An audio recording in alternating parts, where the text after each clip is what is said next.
Já está gravando. É só chegar. Vamos estar falando com Deus, amém? Oremos. Senhor nosso Deus e Pai, Santo de Israel, nós te agradecemos, ó Pai, por nessa noite haver recebido o nosso louvor e toda a nossa adoração. Mas agora te pedimos, Senhor, fale conosco através da sua palavra, Senhor. Fale não o que nós queremos ouvir, Senhor, mas fale o que o teu Espírito ele tem, Senhor, a tratar com cada um de nós essa noite. Para que isso aconteça, nós te pedimos, ó Deus, use a vida do teu filho, assim como tu tens usado, com ousadia, com intrepidez o teu Espírito, ó Pai, e fale conosco nessa noite. Os nossos ouvidos, que eles estejam atentos e aguçados para ouvirmos a tua voz falar conosco nessa noite. É isso que nós te pedimos, ó Pai, e já te agradecemos em um nome santo do Senhor Jesus. E a igreja diz: amém. Pastor Felipe. Paz do Senhor, meus irmãos, podeis assentar. Que alegria, que prazer estar de volta nesta casa chamada Casa de Oração. Fazer menção das Sagradas Escrituras, por gentileza. Antes disso, só para explicar aos irmãos que a mensagem ela está baseada em Apocalipse capítulo 12, a mulher e o dragão.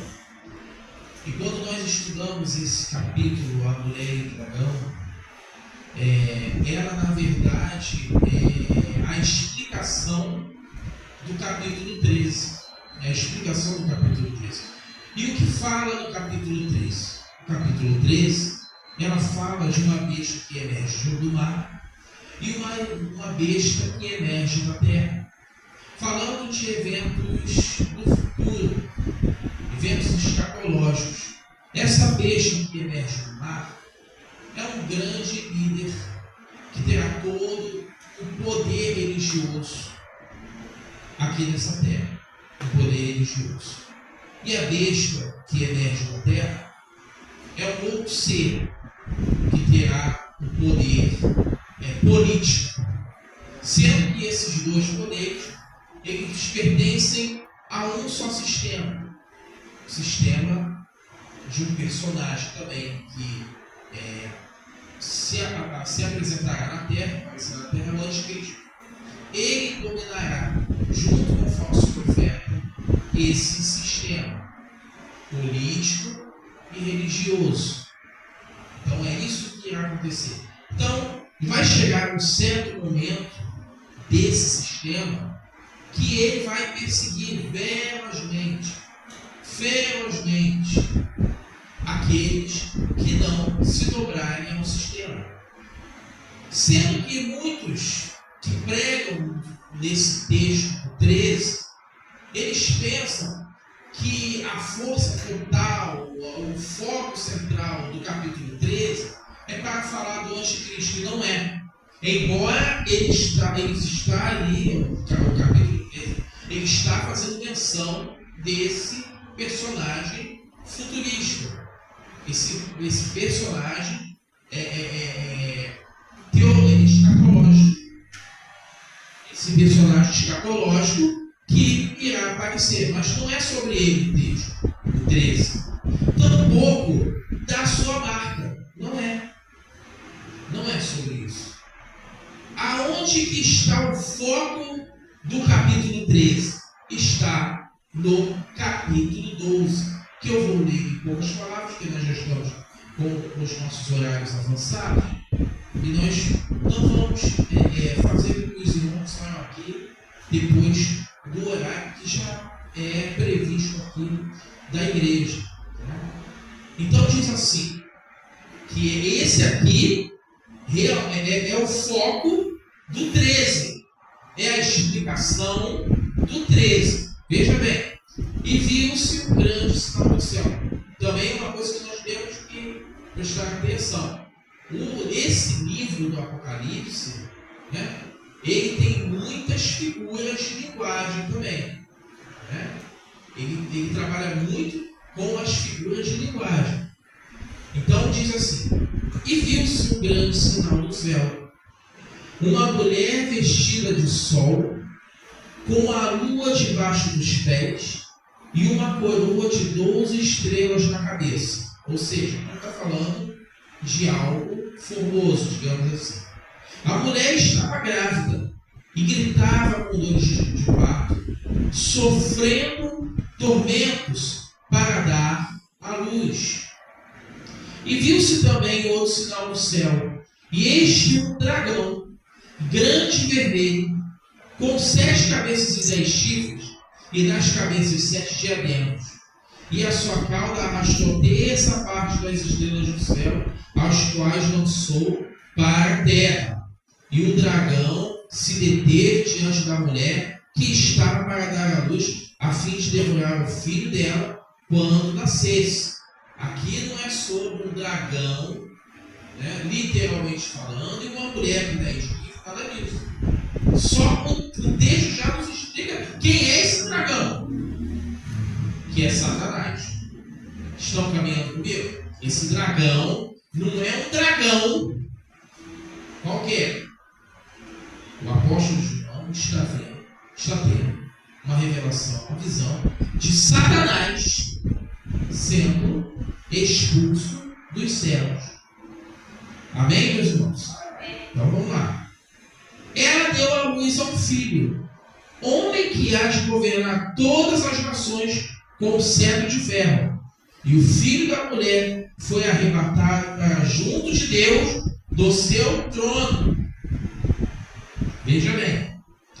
A mulher, porém, fugiu para o deserto, onde Deus lhe havia preparado um lugar para que nela a sustentassem durante 1260 dias. Então estourou uma guerra no céu. Miguel e seus anjos lutaram contra o dragão. Também o dragão com seus anjos lutaram, mas não conseguiram sair vitoriosos, e não havia mais lugar para eles no céu. E foi expulso o grande dragão, a serpente, que se chama Diabo e Satanás, o sedutor de todo mundo. Ele foi atirado para a terra, e com ele os seus anjos. Então ouviu uma voz forte do céu proclamando: agora veio o dragão, agora veio a salvação, o poder, o reino do nosso Deus e a autoridade do seu Cristo. Foi expulso o acusador de nossos irmãos, e mesmo os que acusam de dia e de noite diante do nosso Deus. Eles os venceram por causa do sangue do Cordeiro e por causa da palavra do testemunho que deram, mesmo diante da morte, não amaram a própria vida. Por isso, alegrem-se os céus e os que habitam na terra e no mar, pois o diabo desceu até vocês cheio de fúria, sabendo que pouco tempo lhe resta. Ou seja, o versículo 12 já é um pano de fundo do capítulo 13. Por que ele desce cheio de fúria? O que ele vai fazer com essa fúria? Com pouco tempo que lhe resta, implantar um sistema na terra. E quem não se adequasse a esse sistema, então já está bem claro. A explicação do capítulo 13 começa aqui nesse versículo 12, mas continua quando o dragão viu que tinha sido atirado para a terra, perseguiu a mulher que tinha dado à luz ao filho homem.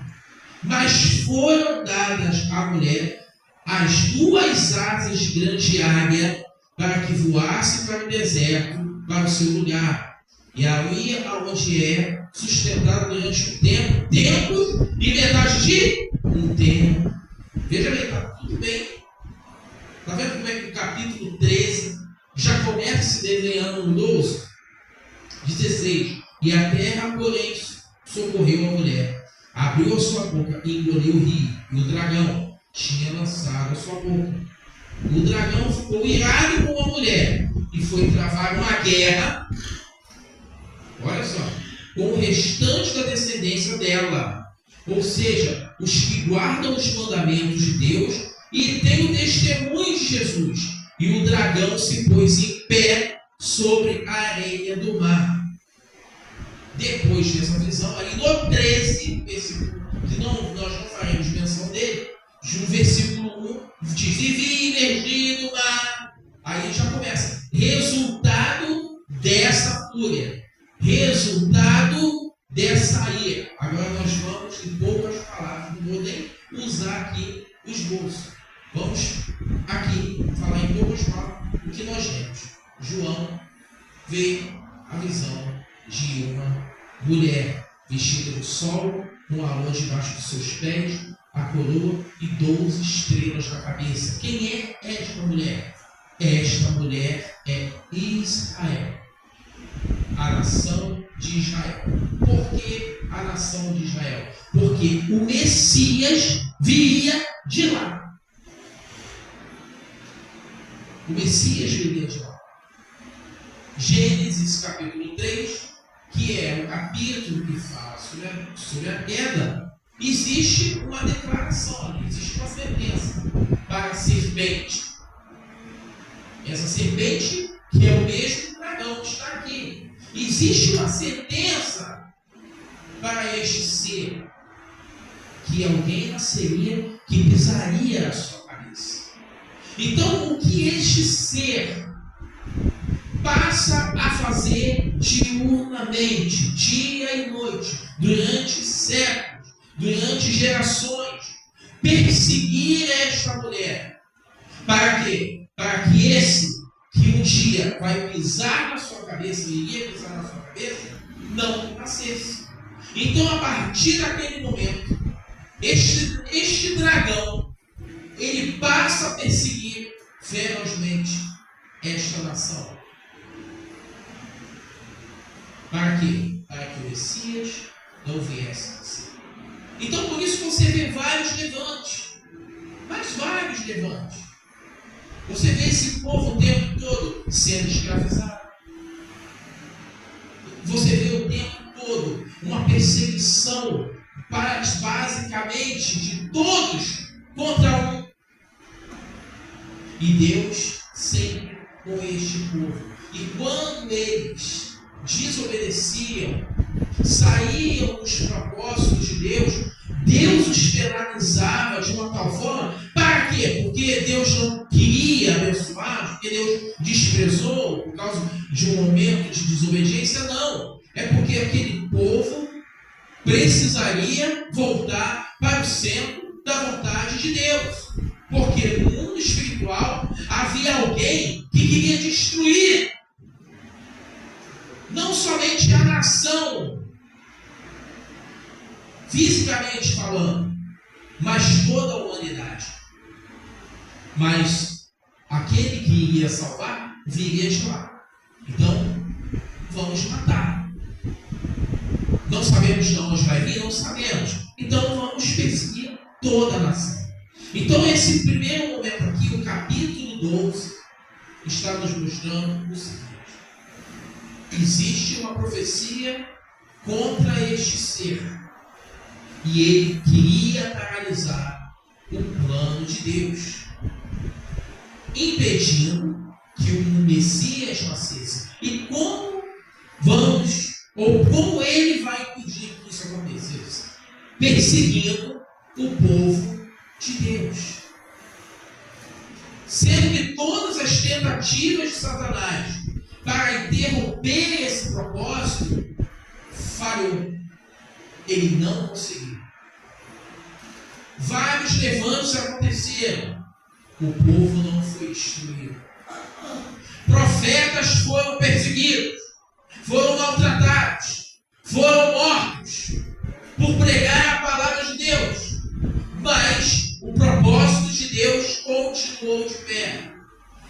Satanás, ele não impediu e nunca vai impedir o propósito de Deus que está sobre a minha vida e sobre a sua vida, porque Deus é soberano. Deus é soberano. Enfim, o que acontece? A promessa se cumpre. Essa criança nasceu. E aí começa uma perseguição diretamente com o menino.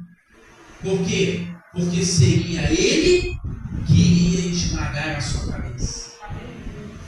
Então o diabo começa a se levantar usando a religiosidade da época, o sistema da época, os costumes da época, porque talvez, na visão errônea do diabo, que não é soberano, é porque a igreja do século XXI, ela perdeu muito dessa visão acerca do nosso Deus. Os pais da igreja, meu pastor, nunca viram Satanás e Deus no mesmo patamar. Jamais! A igreja de Atos nunca viu isso. Os pais da igreja, jamais. Depois que os primeiros apóstolos, o colégio apostólico morreu, aqueles que vieram assumindo a igreja não tinham essa visão. Mas infelizmente muitos hoje colocam eles no mesmo patamar e eles não estão. Por que então Satanás queria interromper isso? Porque Satanás ele não é soberano. Ele não sabia detalhes sobre o plano da redenção. Ele sabia que havia um plano de redenção e uma sentença contra ele. Como viria? De quem viria? Em que tempo viria? Então, como ele não sabia, então ele perseguiu essa nação por todo o tempo, por toda a época, até que o menino nascesse. O menino nasceu, agora a minha fúria vai contra ele. Inclusive ele usou a nação para que o menino fosse, né? Porque ele pensando que morrendo acabou. O Satanás ele não tinha detalhes do plano da redenção, porque ele não é soberano. O inimigo sabe que Deus tem um plano nas nossas vidas, ele não sabe como é, como se dará, os lugares que Deus vai nos colocar, como ele vai nos usar. Ele sabe que o plano é maravilhoso, mas ele não sabe quando se dará. Por isso temos que vigiar. Por isso temos que orar. Ele conhece, mas ele não sabe detalhes, porque não diz respeito a ele. É um particular entre nós e Deus, entre Deus e nós. Satanás ele tem um plano de fundo, mais ou menos. Olha, eu sei que tem um plano, não sei qual é, mas tem um plano. Mas, todavia, eu vou atrapalhar esse plano. E era isso que ele estava fazendo, sendo que o menino nasceu, o menino cresceu, o menino começou a exercer o seu ministério. O menino morreu e ressuscitou no terceiro dia. E aquela promessa, aquela profecia, dita lá em Gênesis 3, se cumpriu. E por causa disso, ele é lançado com fúria, como diz aqui no capítulo. E aí ele começa agora, aí que vem o que realmente é importante no capítulo 13. O que é importante no 13? Eu vou falar agora com vocês, quase como uma conclusão do texto e da mensagem. O capítulo 13 fala da besta que emerge do mar, mas ele não é o foco central do texto. Também fala do que vai emergir da terra. Não é também o foco. Ele faz parte do processo. Esses dois personagens fazem parte do processo. Esse mesmo texto fala da marca da besta. Não é o foco. Não é falar sobre a marca. O foco é justamente nesses últimos versículos do capítulo 12. Porque o que acontece? Ele é lançado para esta terra cheio de fúria. E como é que ele vai usar essa fúria? Implantando o seu sistema. E aí, a perseguição dele não é mais contra Israel. A perseguição dele é com os descendentes do menino. Diz o texto: E quem são os descendentes do menino? Que inclusive a gente pode até encaixar Israel nessa. Mas não é mais a nação propriamente dita de Israel. O tratar de Deus com Israel é outro. Diz que os descendentes do menino, que é Jesus, será perseguido. E quem são os descendentes? É a igreja. Agora, ele pega toda aquela fúria de não ter conseguido aniquilar a nação desde Abel até Jesus Cristo nascer. Os planos do diabo foram frustrados, porque ele tentou que o menino não nascesse, mas nasceu. Não só nasceu, como cresceu. Não só cresceu, como exerceu o ministério. E não só exerceu o ministério, como cumpriu o plano da salvação e o envergonhou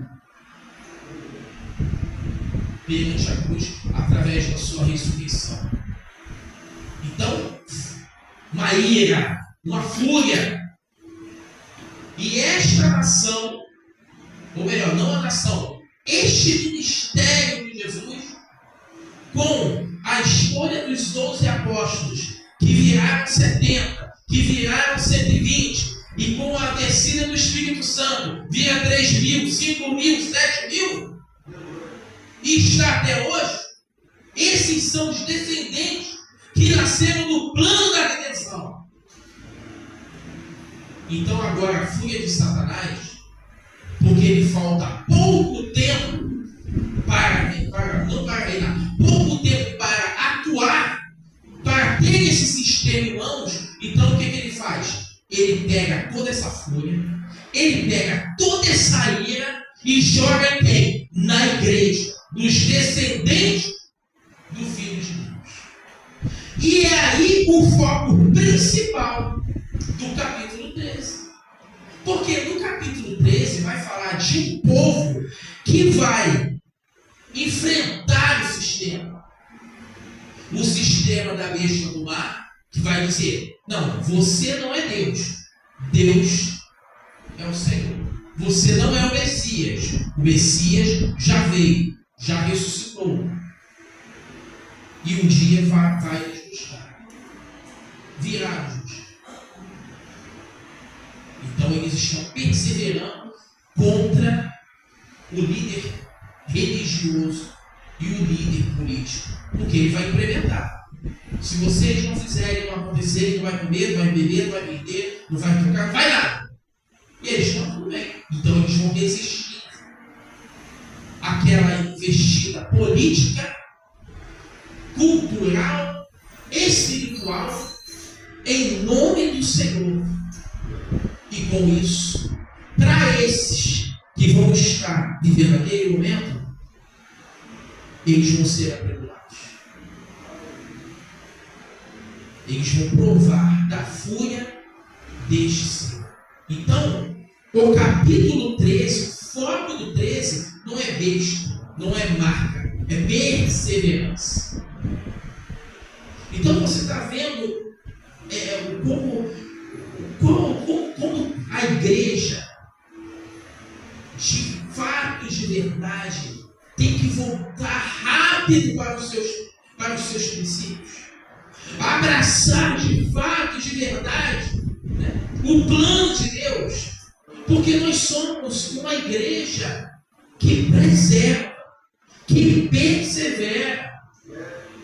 Uma igreja que resiste ao sistema, resiste ao pecado, resiste ao diabo, através da comunhão com Deus. Sendo que esta fúria, ela se intensifica aqui no 13. Mas isso não quer dizer que nós hoje não somos vítimas dessa fúria. Satanás, ele odeia a igreja. Satanás, ele hostiliza a igreja. Como é que ele hostiliza? Você veja como é que está as coisas. Veja como a cultura da atualidade bate de frente com a igreja.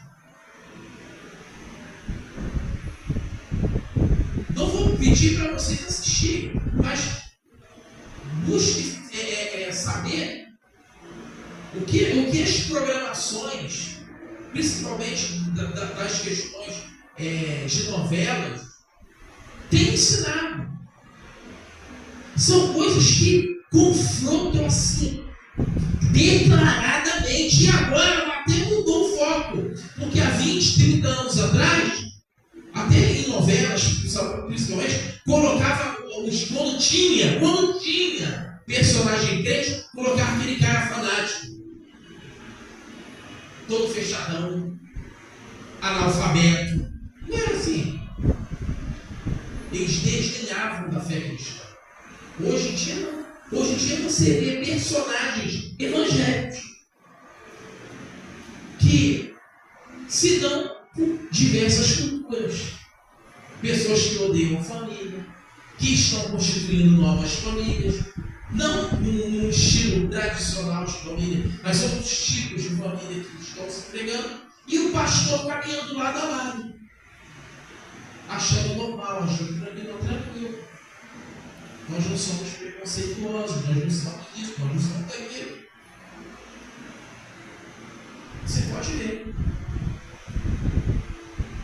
Ali na escola, que eu trabalho, às vezes a gente está lendo, não é nem explicando, não é lendo, fazendo um ciclo de leitura. Pessoal, vamos ler. Abre aí na página tal, desse livro X, assim, vamos lá. E assim, daqui a pouco você se depara com declarações que ali na entrelinha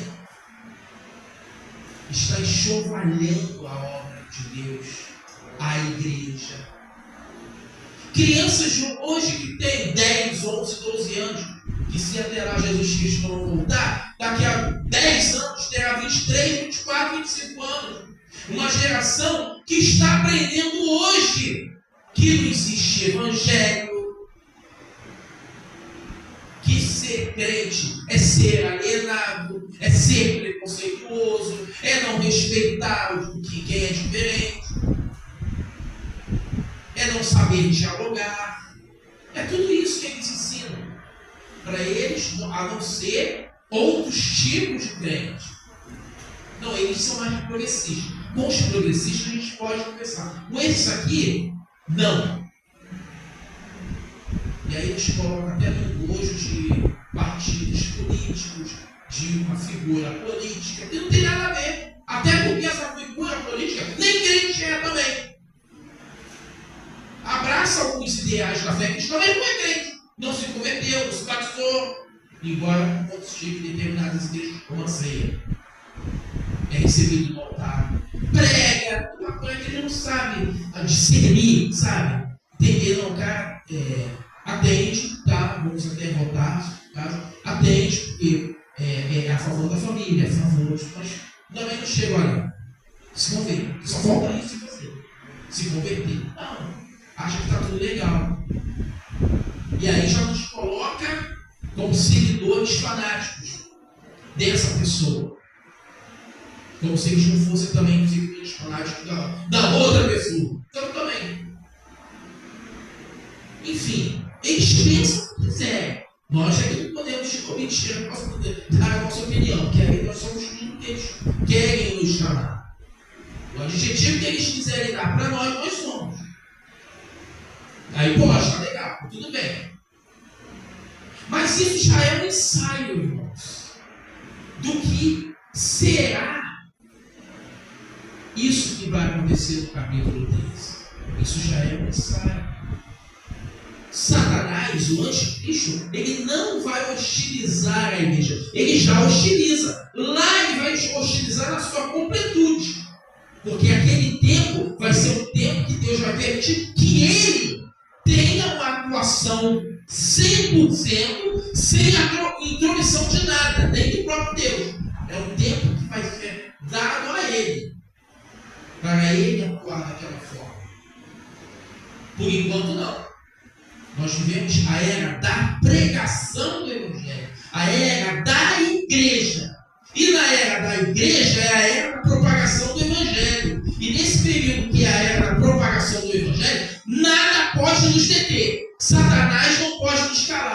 Ele não pode paralisar a pregação do Evangelho. E ele nem tenta fazer isso, ele tenta calar pessoas. Não projeta a pregação, que ele não tem essa liberdade diante de Deus. Ele não pode impedir, até porque não é nem o tempo dele.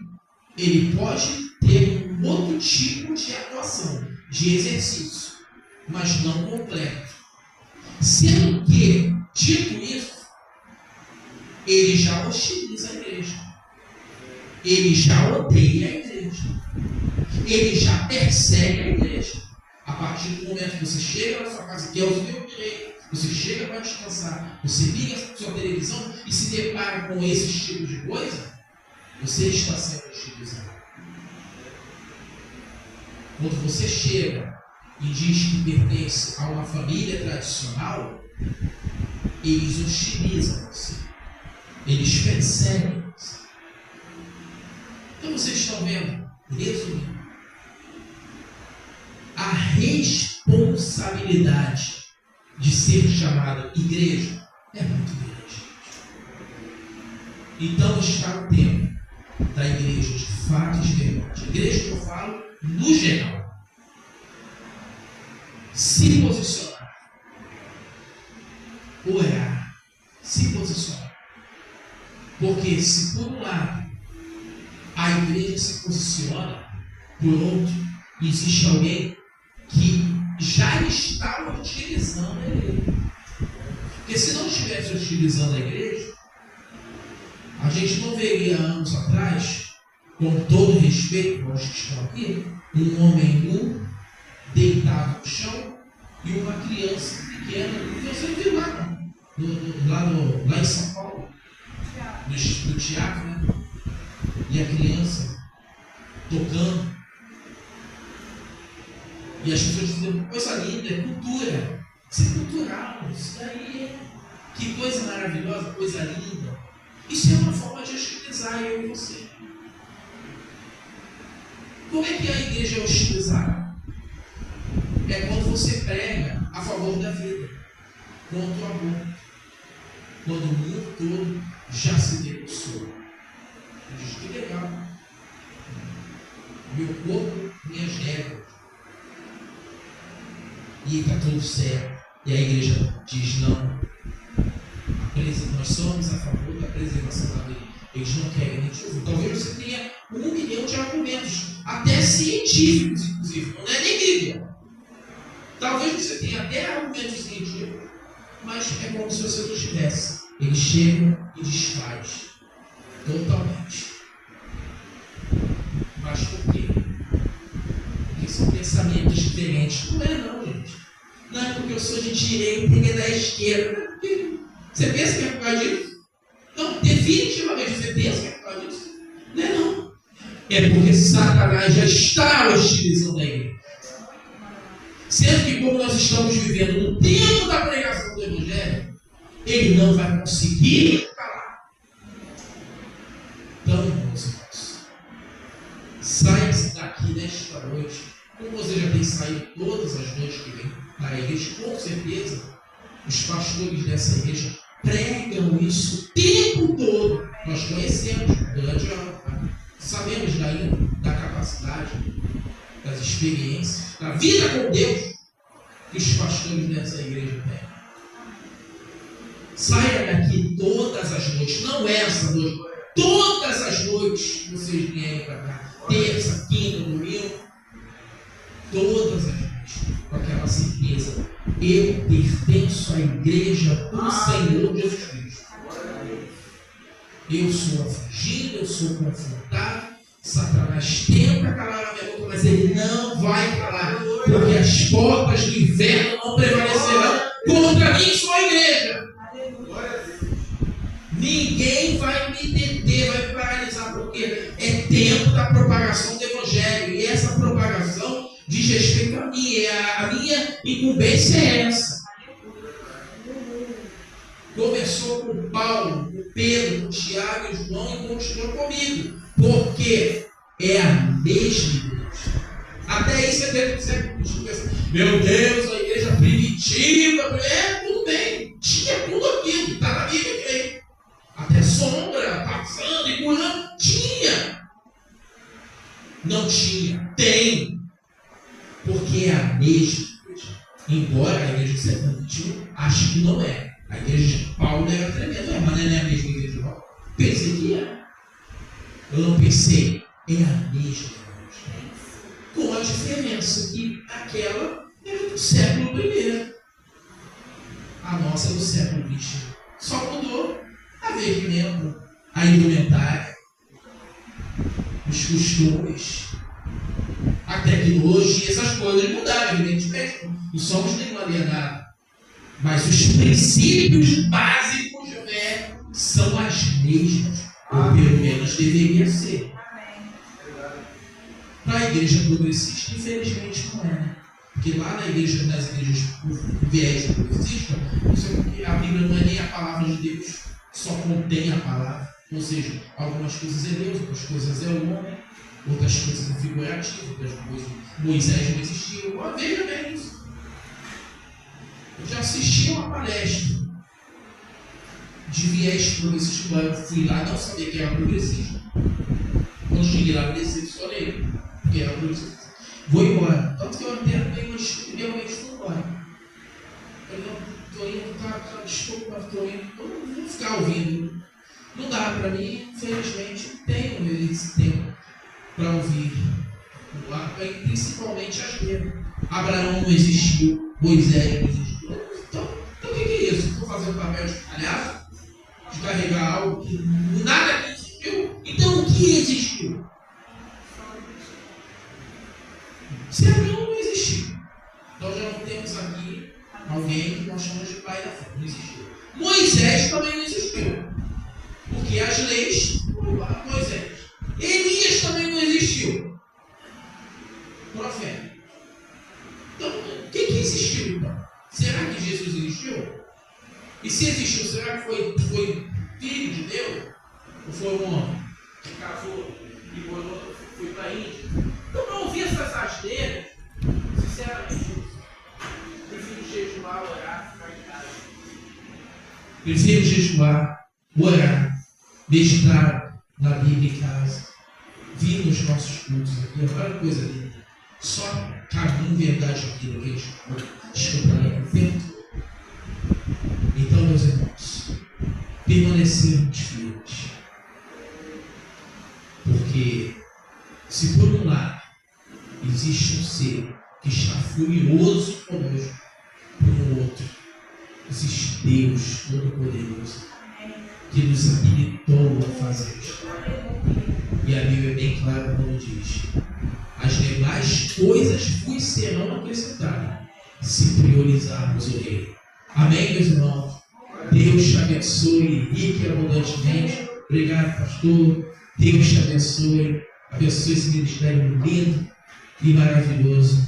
Graça e paz, meus irmãos. Deus abençoe.